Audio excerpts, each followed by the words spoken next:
একদিন এক ছোট মেয়ে শিয়াওবাও ভাঙারে কুড়াতে কুড়াতে হঠাৎ করে ধাক্কা মারে এক ধনী লোকের দামি গাড়িতে আঁচড় পড়ে যায়। লোকটা প্রথমে রেগে গেলেও যখন শুনল মেয়েটার মা গুরুতর অসুস্থ, হাসপাতালের বিছানায় অচেতন হয়ে পড়ে আছে, তার মন গলে যায়। সে নিজের পকেট থেকে টাকা বের করে বলে, এই নাও মায়ের চিকিৎসা করা। কিন্তু ছোট্ট শিয়াওবাও মাথা নেড়ে বলে, না কাকু, আমি আপনার টাকা নিতে পারি না। আমি ভাঙা কলম বিক্রি করে টাকা জমাচ্ছি।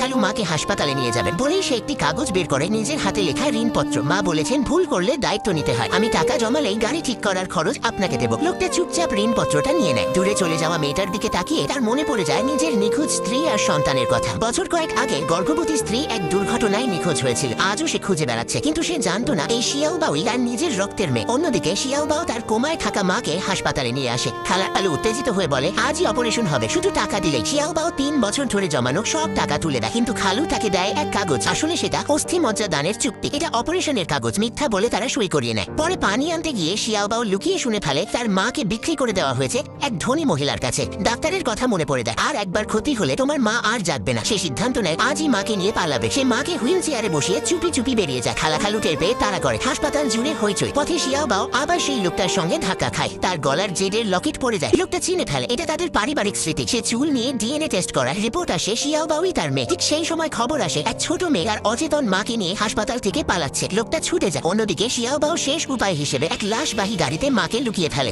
খালা গর্জে ওঠে, ভিতরে শুধু লাশ থাকার কথা। হঠাৎ হাসপাতালের কর্মীরা বাধা দেয়, মৃতদের অসম্মান করা যাবে না। ঠিক তখনই এক বাবা এসে দাঁড়ায় নিজের মেয়েকে বাঁচাতে। বাবা মেয়ের পুনর্মিলন কি হবে? মা কি বাঁচবে?